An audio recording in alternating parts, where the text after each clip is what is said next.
Tahu bulat di drift dadakan. Kalian pasti udah tahu mobil apa yang gue omongin. Ya, ini adalah mobil yang digunakan oleh seorang pemuda yang pacarnya direbut oleh om-om. Tapi lebih dari itu, mobil ini ternyata adalah legenda sendiri. Tidak hanya legenda drifting, tapi juga legenda balap. Kali ini Wikimote bersama Mbak Ivan Pradana akan membahas Toyota AE86. Jadi AE86 adalah edisi sport daripada sedan Corolla. Anggapnya ini adalah adik lo yang lebih pintar, lebih cakep, dan lebih atletik kan. Nyebelin banget. Namanya sendiri juga memiliki arti. Kalau Levin itu diambil dari bahasa Inggris kuno yang artinya petir, dan trueno dari bahasa Spanyol yang artinya kilat. Levin dan Trueno sudah ada sejak Corolla generasi pertama, dan semuanya rata-rata hanya sedan Corolla yang dikasih bodi baru dan mesin dan suspensi yang beda. Tetapi khusus pada generasi keempat, yang kemudian kita kenal sebagai AE86, mobil ini dibuat khusus tanpa banyak sharing parts daripada Corolla yang biasa. Kenapa begitu? Karena pada saat itu Corolla generasi keempat yang biasa berpindah dari penggerak belakang ke depan. Dan seperti kita tahu, penggerak depan itu kurang cocok di dunia balap, termasuk buat ngedrift. Tetapi bisa aja ngedrift pakai penggerak depan. Tanya Om Amandio. Dan untungnya Toyota mengizinkan para insinyur untuk membuat Levin dan Trueno yang khusus. Para engineer-nya kemudian tidak main-main, mereka mulai menuliskan kriteria mobil paling pasnya mereka.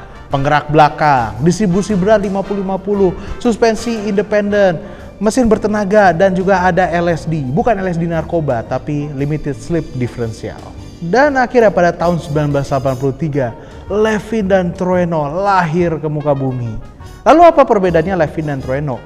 Di baliknya sama aja, cuma bentuknya saja yang beda. Kalau Trueno menggunakan lampu pop-up seperti miliknya Takumi, kalau Levin memiliki lampu fix, lampu kotak fix. Baik Levin dan Trueno ditawarkan dalam dua pilihan bodi, yaitu hatchback 3 pintu dan sedan 2 pintu. Untuk mesin mereka menggunakan 4AG, mesin legendaris 1600 cc double overhead cam yang mampu memasukkan tenaga 128 horsepower dan torsi 149 Nm. Yang mungkin sekarang kelihatannya tidak gede, tapi ingat, AE86 hanya memiliki berat sekitar 11 kg. Jadi sangat ringan dan sangat cepat. Tenaga disalurkan transmisi manual 5 percepatan menuju ke roda belakang. Dan seperti mobil performa lainnya, AE86 juga dilengkapi dengan LSD limited slip differential, suspensi independen di keempat roda, dan rem cakram di depan sebagai standar dengan rem cakram di belakang sebagai optional. Mungkin sampai sini pada akan bertanya, lalu apa hubungan dengan AE85 yang kalian mungkin udah pada lihat di initial D? Oke, perbedaan AE85 dan 86 adalah AE85 itu hanya memiliki bodinya Levin dan Trueno, tetapi tidak isi-isinya yang performa tinggi. Ibaratnya kalau zaman dulu bodi Rambo, hati Rinto. Ketahuan umur gua berapa kan? Tua banget tuh. Baik AE86 maupun AE85 juga tersedia dalam trim Levin dan Trueno. Jadi salah anggapan kalau misalkan Levin itu AE86 dan Trueno AE86. Tidak. Perbedaannya ya hanya itu saja. Jadi mesinnya dia pakai mesin biasa, suspensinya bahkan diganti biasa, dan remnya cakramnya depan aja begitu. Oke, sudah jelaskan perbedaan AE86 dan 85. Awas loh kalau masih pada nanya, berarti nggak nonton video ini. Gua cek komen-komen kalian. AE8 ini tidak hanya dijual di Jepang, tapi juga dijual di Eropa dan bahkan sampai di Amerika, di mana model ini dikenal dengan nama GTS dan SR5. Pada dasarnya gabungan spek antara AE86, hanya saja dimodifikasi. Dia mesinnya tidak begitu bertenaga karena harus memenuhi standar emisi. Biasa Amerika, nyebelin deh gitu. Dan juga ada varian Matic, sangat Amerika. Tentunya udah pada tahu kalau AE86 ini populer di dunia balap karena drifting, suatu anime yang tadi kita omongin. Tapi sebenarnya AE86 ini memiliki reputasi yang bagus di dunia balap. Ketika dia baru, mobil ini digunakan pada kelas grup A di balap touring, baik di Jepang, di Eropa maupun di Australia, di mana mobil ini meraih gelar juara seperti di Inggris.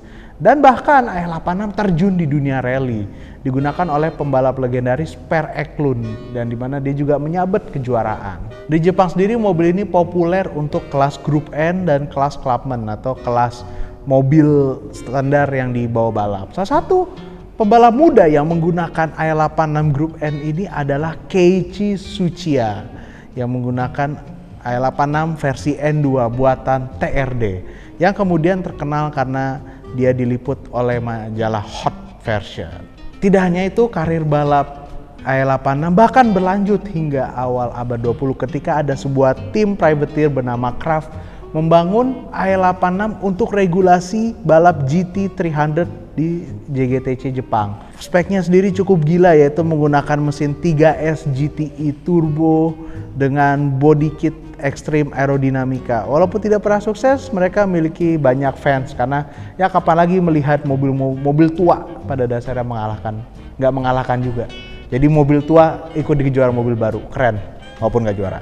Dan tentunya AE86 sangat populer dalam drifting karena mobil ini memiliki penggerak belakang, bodi yang ringan, dan juga mesin powerful yang mudah dimodifikasi. Seperti kita tahu, Keiichi Tsuchiya memulai tren drifting dengan AE86 di majalah seperti Option, dan ada beberapa pembalap Jepang yang terkenal menggunakan AE86 seperti contohnya Tetsuya Hibino. Namun yang membuat AE86 sangat populer adalah kemunculannya dalam serial manga bernama Initial D, di mana sang pengarang memilih AE86 untuk mobil tokoh utamanya. Tidak lain karena Keiichi Tsuchiya lagi.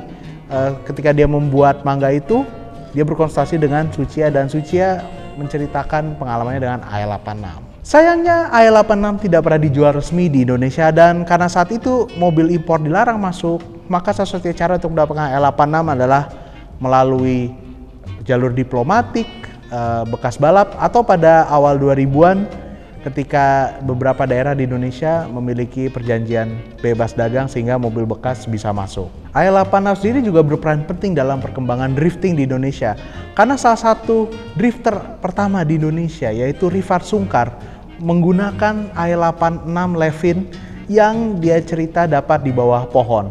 Itu ada di videonya Om Rifat, jadi bisa ke channelnya Om Rifat tuh. Beberapa pembalap lain yang diketahui menggunakan AE86 adalah drifter Dean Zen. Juga di kelas balap retro Sentul ada pembalap bernama Apip Ginanjar yang menggunakan AE86 di kelas retro.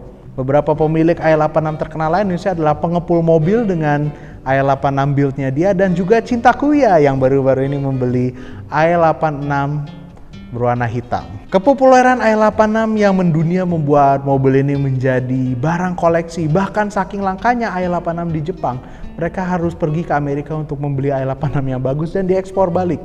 Begitu juga di Indonesia, AE86 menjadi mobil impian para penggemar mobil Jepang. Legacy dari AE86 ini terlihat ketika Toyota mengeluarkan mobil sports baru bernama GT86 yang mungkin tidak terinspirasi secara bentuk, tetapi secara semangat mewarisi DNA AE86, yaitu mobil ringan yang mungkin tenaganya tidak besar, tetapi memiliki penggerak belakang dan fun to drive. Jadi itu dia cerita daripada mobil tahu paling legendaris setelah mobil tahu bulat yang digoreng dadakan, dijual dari belakang carry. Terima kasih sudah menonton. Sampai bertemu di video Wikimotif lain hanya di Outbreak.